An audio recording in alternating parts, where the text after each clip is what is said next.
who can I get? Who can I get on the show?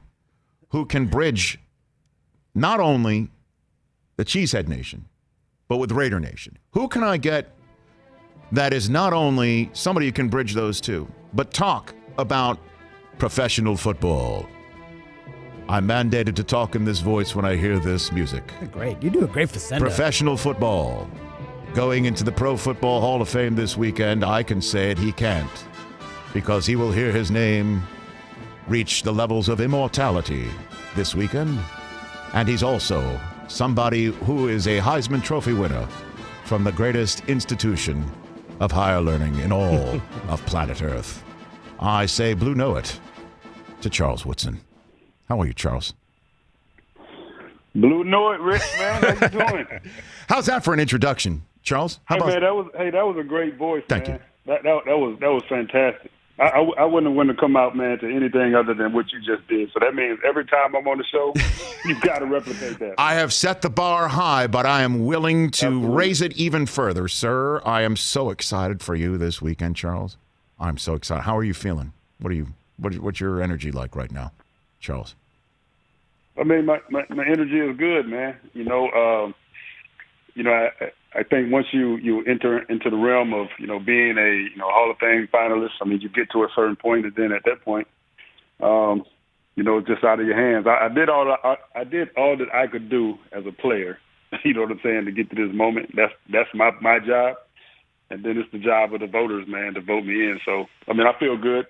I'm ready for the weekend to get here and see what happens. So we'll see how it goes. What are you going to do Saturday? Who are you going to surround yourself with on Saturday? That's the day. So who are you going to be with? What's your plan right now? Well, the plan is, man, I'll be around some family, of course, my wife, kids, of course, and then we're just going to, keep our ears open, man, and eyes open, and you got see how this thing goes, man. So you got a special bottle of wine picked out?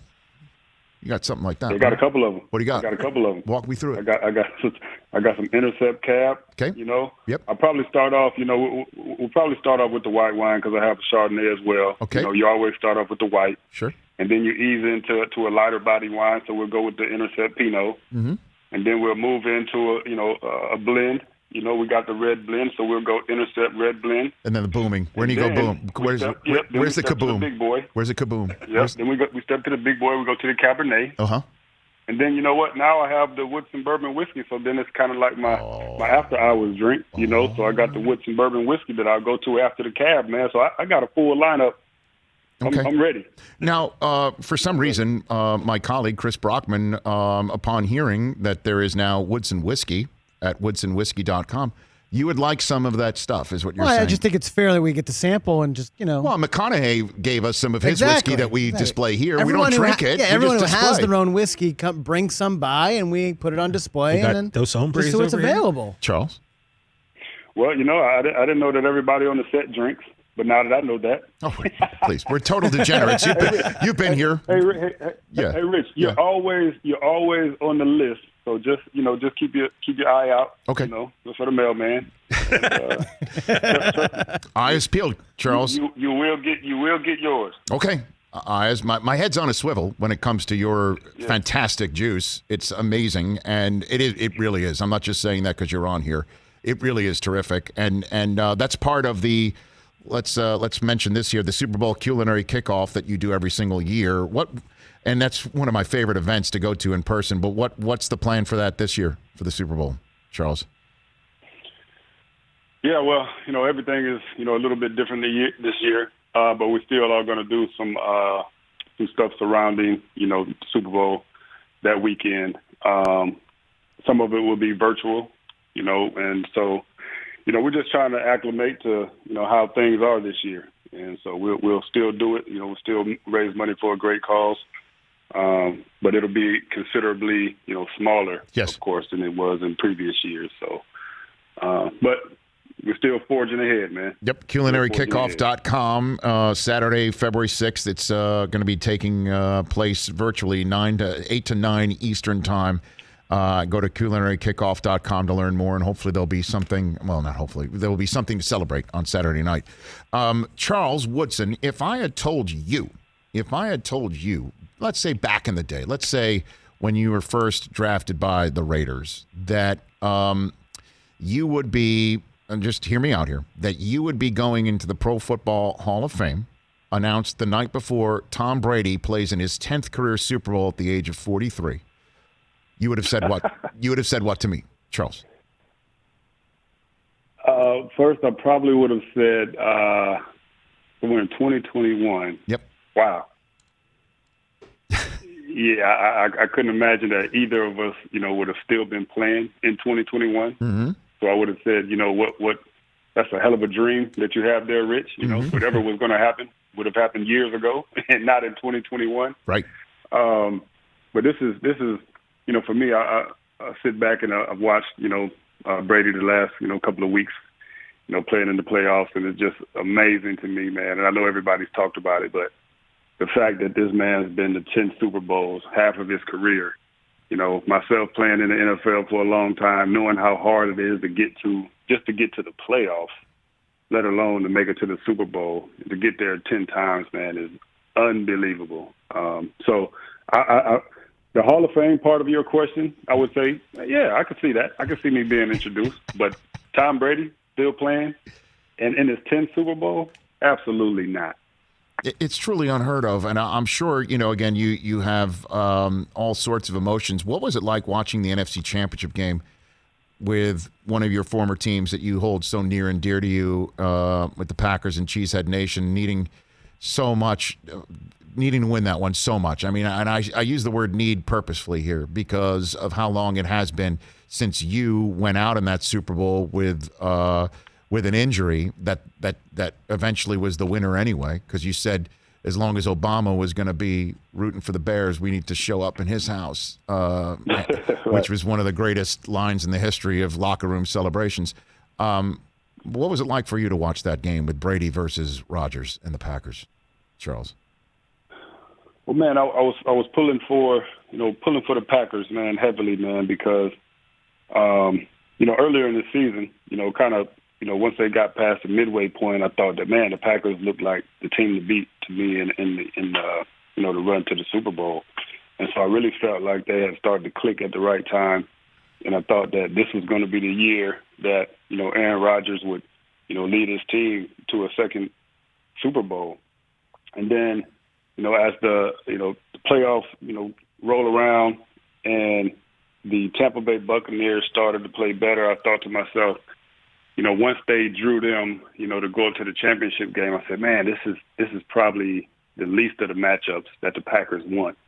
And, the reason being is because, Tampa Bay handled them pretty handily, earlier in that season. And the way they beat them was with defense and being able to run the ball. And you see the way that this game played out.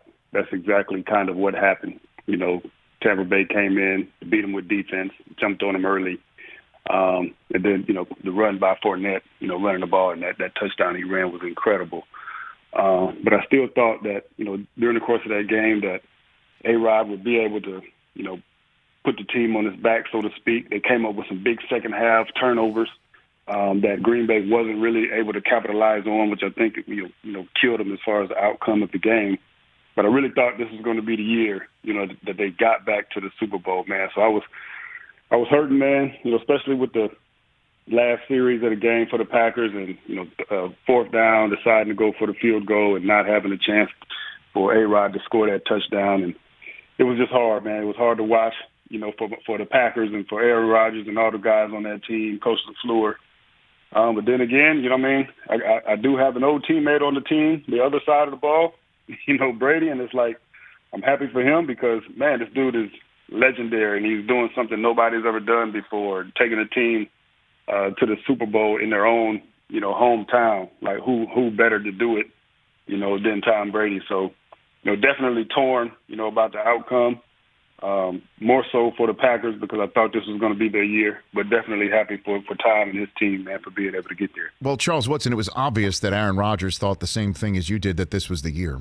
He thought that this was the year, this was the team, this was the moment, and then it didn't happen. And then the moment where the game could be in his hands to save, the coach says, let's kick a field goal. And then his post-game comments were quite emotional. I'll put you on the spot. You're used to it anyway. What do you think's going on in Aaron's mind? What do you think is happening between those very famous temples of his with his future, Charles? Well, I think there's, two things at play. I think there's the emotion of the game, coming off of an NFC championship game. This is the game before the Super Bowl. You feel good, you're loose, you feel like you're going to win it. And then all of a sudden, it ends the way that it did. So, the emotions are running high. And, he's noticed, of course, he's obviously pissed off, about the outcome. And then I think, of course, his mind's swirling around the fact that, they did take a quarterback, in the first round. And, he's 30, I think 36, 35 years old or whatever he is. And so at the end of your career, no matter who you are, you do start thinking about the end, whether you're playing for your same team and retire or you're, released or traded to another team. Those are realistic things that are going through his mind. So I'm sure at that time, with all of the emotions swirling around the game, and then also going back to the fact that they, drafted a quarterback in the first round, all of his emotions got intertwined at once. And so that's kind of what came out of his mouth. But for me, there's no way that I see him, playing at least next year. He's not going to be playing anywhere else next year other than Green Bay. But I think in his mind, he does see that, look, I got, probably 4 or 5 more years. Who knows what they're going to do with, with the immediate future of this team. But I just don't see him going anywhere next year at all. The way I sussed it out is just like you, Charles, that it was emotional, like anybody who's listening to this conversation right now. Imagine you put your heart and soul in your job, and then your boss says at the very biggest moment, we're gonna let another employee handle this at the moment and hope that you have another shot, right? And then you get put in front of a nationally televised press conference. That, emotions are raw, but the fact that he brought it up in the way that he did after the season in which he had an MVP campaign, saying, that he was at peace with everything, made it seem like he really wasn't at peace about all this. And that 2021, clearly Mark Murphy has come out and said, we'd be stupid. And Brian Gutekunst said today that Rodgers, they have many more years of success with him, but it's still there, man. I mean, there's no doubt that it is still there. Do you think he's going to finish his career in Green Bay, Charles Woodson? Well, I kind of see him, along the same lines as, Tom Brady. I think these guys think that they could play forever. Yep. Brady has proven that you can play at 43, be successful, make it to a Super Bowl. I think Rodgers is probably in that same realm as far as, saying, hey, I can play at least, 6 more years, So in that sense, if his career does extend that long, he'll be playing for somebody else by the end of that.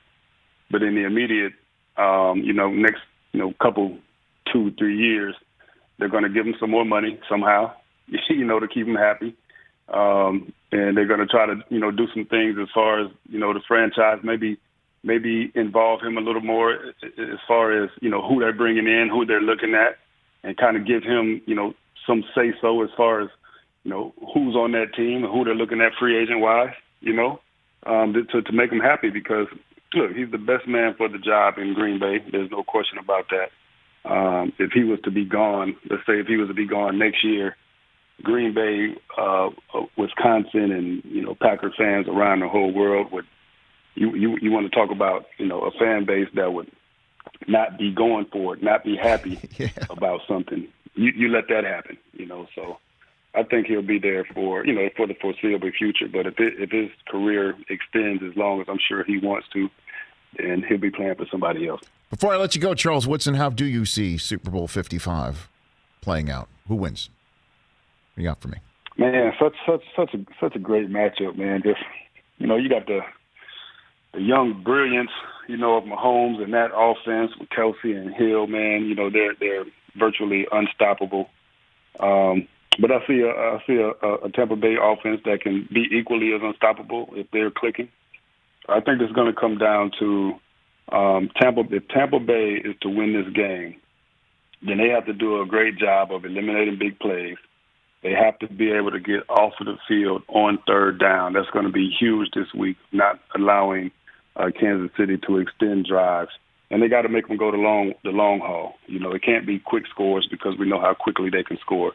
And then they got to take advantage, Tampa Bay does, on offense of their opportunities, and they got to put points on the board because we know Kansas City and how quickly, you know, they can score. So for me, I think I'm going to take the Vegas approach, Rich. Okay. And I think that Tampa Bay is getting 3.5. I'm going to take Tampa Bay with the 3.5. Oh boy, look at him going all Musburger on us over here, talking about Vegas. I had to, man. Okay. You know, because I'll be honest with you, man. There's really no reason when you look at the two teams. There's no reason to pick against Kansas City. There really isn't. I mean, they're an unbelievable team. So I could give you all the reasons, you know, how Tampa Bay could win, but it's another thing to go out there and actually do it. So I'm going to go with the Vegas approach. Man. Charles, how do we feel about that total? How do you feel about that total, Charles? Look at you, man. Say it again. How do you feel about the total, 56.5? 56.5. Look at you guys. Yeah. I can see it getting up there, man. Okay. As an NFL person, I do not condone this conversation whatsoever. Hey, Charles, wouldn't it be something, Charles, if game's on the line, Brady fades back, and a Michigan man like, say, Frank Clark comes around the end and hits him as he throws, and it's called a fumble? Wouldn't that be something? If something like that happens, Charles? What do you think? You mean the way that Brandon Graham did in a couple Super Bowls? How about that? Has that ever happened before? Even Brandon Graham happened? Has that ever happened in a playoff game? But luckily, man. Well, not luckily. Luck wasn't on my side. You know, I like me a little Frank Sinatra, and I want luck to be a lady tonight, man. But it didn't work out for me. What do you call that game? Chris is a big Patriot fan. What do you call that game? Call it in New England? With all due respect, Charles, that's called the snow game. He calls it the snow game, Charles. In New England, what do you think? What do you think of Patriots fans calling that game the snow game, Charles? There's probably a lot of other adjectives that I could give to the naming of that game. And it rhymes with tuck. I know, Rich, I know you run a family show. And it rhymes with... I'll keep those comments to myself. Certainly, since it rhymes with tuck. All right, Charles, thank you very much. Absolutely. Thanks for the call. CWinterceptswine.com for his terrific juice, woodsonwhiskey.com for his new whiskey, and then culinarykickoff.com to learn more about the fundraising and the great event that's happening Super Bowl week. Thanks for the call, Charles, and good luck in advance, and I look forward to celebrating with a text of some sort this weekend. Absolutely, man. I'll let you know when I know. Okay, you got it. That's Charles Woodson, everybody, here on The Rich Eisen Show. Hey, you watched all the way to the end. Thanks for that. Watch more right here.